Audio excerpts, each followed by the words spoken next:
I want to make a statement about this afternoon's events, and I'm going to try and cover three main areas. What we know about the incident, the ongoing operation, and what London can expect over the coming days.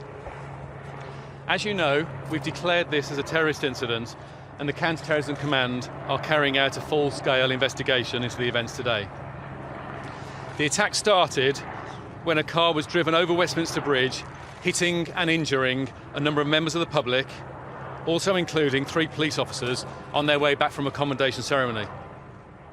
The car then crashed near to Parliament, and at least one man, armed with the knife, continued the attack and tried to enter Parliament. Sadly, I can confirm that now 4 people have died. That includes the police officer who was protecting Parliament, and one man we believe to be the attacker who was shot by a police firearms officer. The officer's family have been made aware. At least 20 people have been injured. As part of long established and well-rehearsed plans, Parliament has been locked down and the Met responded in line with our plans for a marauding terrorist attack. That response included uniformed and specialist firearms officers. We now, of course, have an ongoing operation, and whilst we currently believe there was only one attacker, I'm sure the public will understand us taking every precaution in locking down and searching the area as thoroughly and exhaustively as possible. And I know that the officials working within Parliament and public in the area completely understand the need to do this, and I thank them for their patience and their support. This investigation has the full weight and expertise of the Counter-Terrorism Command behind it. And if there are people who saw the events unfold today that haven't yet spoken to us, I would urge them to get in touch. A crime scene will remain in place in the affected areas in Westminster, and it will understand it's vital we carry out a painstaking investigation to recover all the possible evidence. Looking forward, throughout the rest of the day, including when people are commuting home, and indeed over the days that follow, the people of London will see extra police officers armed and unarmed on our streets. This includes our officers working longer hours and extra shifts alongside our colleagues from British Transport Police in the City of London. And of course, as you're aware, we can call on the support of the military should we need to at a future point.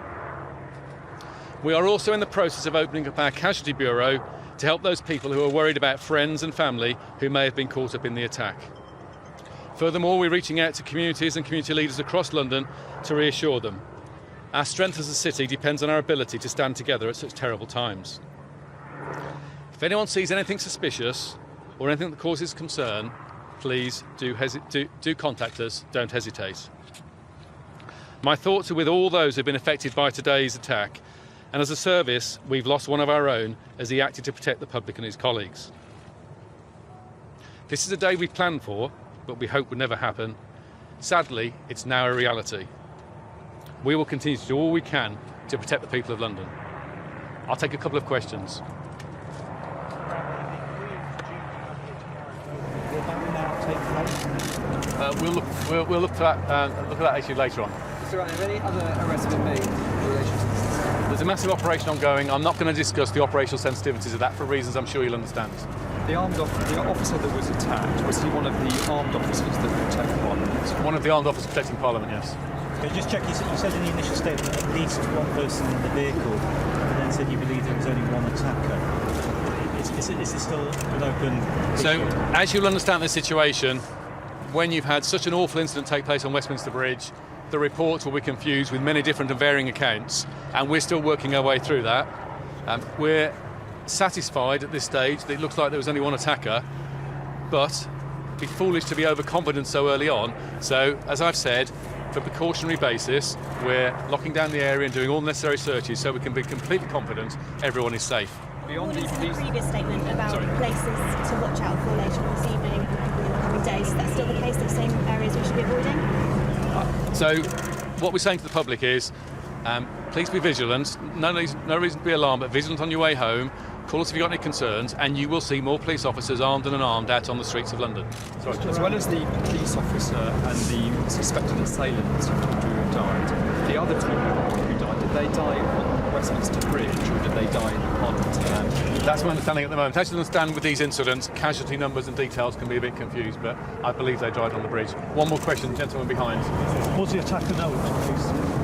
So clearly our investigation is now going forward, and I'm not going to give you any details on that for obvious reasons. Can you tell us more about the atmosphere? We've got an awful situation. Officers been killed. People have sat down with his family. It'd be wrong for me to give details now. Thank you all very much.